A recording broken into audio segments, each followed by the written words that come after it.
आज के इस वीडियो में NCERT class 9th maths exercise 1.4 का क्वेश्चन नंबर 4, जिसमें ये बता रहा है कि कैसे रूट के अंदर 9.3 के को एक नंबर लाइन पे रिप्रेजेंट करना है। तो इसे नंबर लाइन पे रिप्रेजेंट करने के लिए हम कैसे करेंगे, इसका सॉल्यूशन करते हैं। तो सबसे पहली बात है कि इसको रिप्रेजेंट करने का मेथड होता है। तो सबसे पहली बात है जो मेथड होता है उसमें कह रहा है कि पहला मेथड होता है कि रूट के अंदर यानी कि किसको रिप्रेजेंट करना है, इसको रिप्रेजेंट करना है। तो हम ये कहते हैं कि रूट के अंदर जो भी वैल्यूज है तो क्या कहते हैं, इस वैल्यूज़ को पहले एक नंबर लाइन को रिप्रेजेंट करते हैं। तो हमारा एक नंबर लाइन यहाँ पे ऑलरेडी दिखाई दे रहा है। अब इस नंबर लाइन को रिप्रेजेंट करना है such that take a length A B of length, एक ए बी लेना है जिसका वैल्यू कितना होना चाहिए, 9.3 होना चाहिए। तो क्वेश्चन में पहला स्टेप क्या हो गया, पहला स्टेप हो गया कि रूट के अंदर जो भी वैल्यू को रिप्रेजेंट करना है हमें एक इसको लाइन सेगमेंट ए बी जिसका वैल्यू कितना होना चाहिए, 9.3 होना चाहिए, उसको नंबर लाइन पर रिप्रेजेंट करना है। कि स्टेप 2 में क्या करना है कि जो भी ए बी का वैल्यू है उसको एक्सटेंड करना है सी तक, और इस तरह से एक्सटेंड करना है जहाँ पे बी सी का वैल्यू कितना होना चाहिए, 1 यूनिट होना चाहिए। ये बात आपको समझ में आ रहा है कि 1 यूनिट होना चाहिए।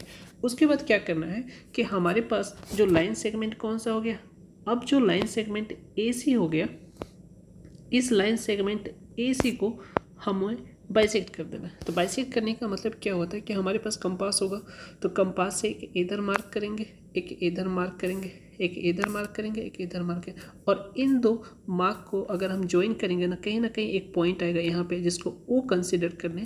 तो O is basically the mid point of A C. A C का मिड पॉइंट क्या हो जाएगा, ओ हो जाएगा। इतना बात समझ में आ गया आपको। अब उसकी बात करेंगे कि हम ए ओ या ओ से दोनों का मतलब आप तो समझ ही रहे हैं कि इसे एक सेमी सर्कल को हम ड्रॉ करेंगे। हमने एक सेमी सर्कल को ड्रॉ कर लिया, तो ये आपको दिखाई दे रहा है, सेमी सर्कल को ड्रॉ कर लिया। अब नेक्स्ट हम क्या करेंगे कि at point B will draw, B पे एक परपेंडिकुलर लाइन को हम ड्रॉ करेंगे। तो परपेंडिकुलर लाइन कहीं ना कहीं इस सेमी सर्कल को एक पॉइंट पे टच करेगा, जिस पॉइंट को हम कहते हैं ई। ठीक है, ई टच करते हैं।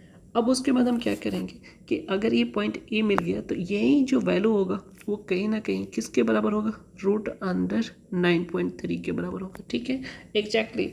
लेकिन एक बात ये है कि जब भी आप बनाओगे आप तो स्केल का इस्तेमाल करोगे तो वहाँ पे परफेक्टली आएगा, क्योंकि मैं आपको बस समझा रहा हूँ कि ये बनाया कैसे जाता है, आप उस पर ध्यान दो। बाकी आप कहाँ पे आप अपनी कॉपी में स्केल के हेल्प से बहुत अच्छा बना सकते हो। अब उसके बाद करना है कि ये बी का वैल्यू कितना आ गया, इतना आ गया ना, और इसी वैल्यूज़ को तो हमको नंबर लाइन पर रिप्रेजेंट करना था।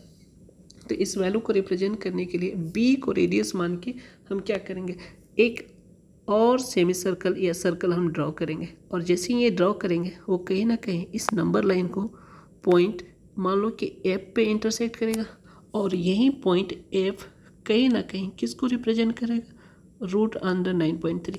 तो हमने क्या देखा कि ये बी आपको दिखाई दिया है, ये एफ, यानी कि ये एक्चुअली जो बी एफ है वो कहीं ना कहीं किसका वैल्यू रिप्रेजेंट कर रहा है, 9.3 का, जो कि रूट में है। ठीक है, तो यही करना था कि कैसे एक रियल नंबर लाइन पे हम रूट के अंदर 9.3 या 9.3 के अलावा और भी कुछ भी हो सकता है। ठीक है, इसको हम ड्रॉ कर सकते हैं। तो इस वीडियो का पर्पस यही था। Thank you.